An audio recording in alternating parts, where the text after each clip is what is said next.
Les engins de chantier ont attaqué l'avenue Stalingrad pour rien. Les travaux, commencés il y a 5 ans pour la future station Toots-Thielemans du métro 3, ne risquent pas de reprendre de sitôt. Aujourd'hui, ce permis de démolition est suspendu. Une victoire pour les associations. Aujourd'hui, le Conseil d'État nous donne raison et donne raison aussi au travail d'autres associations qui ont mené avec nous ce recours.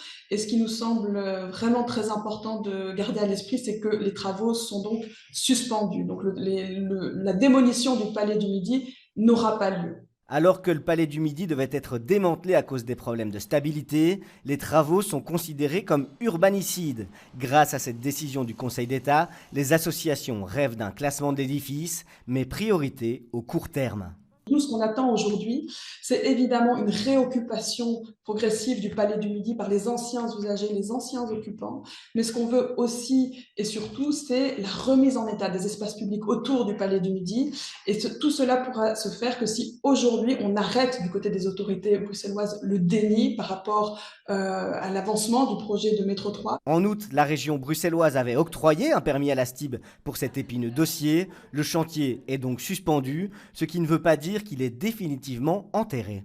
Nous prenons acte et nous allons évaluer toutes les conséquences de cet arrêt.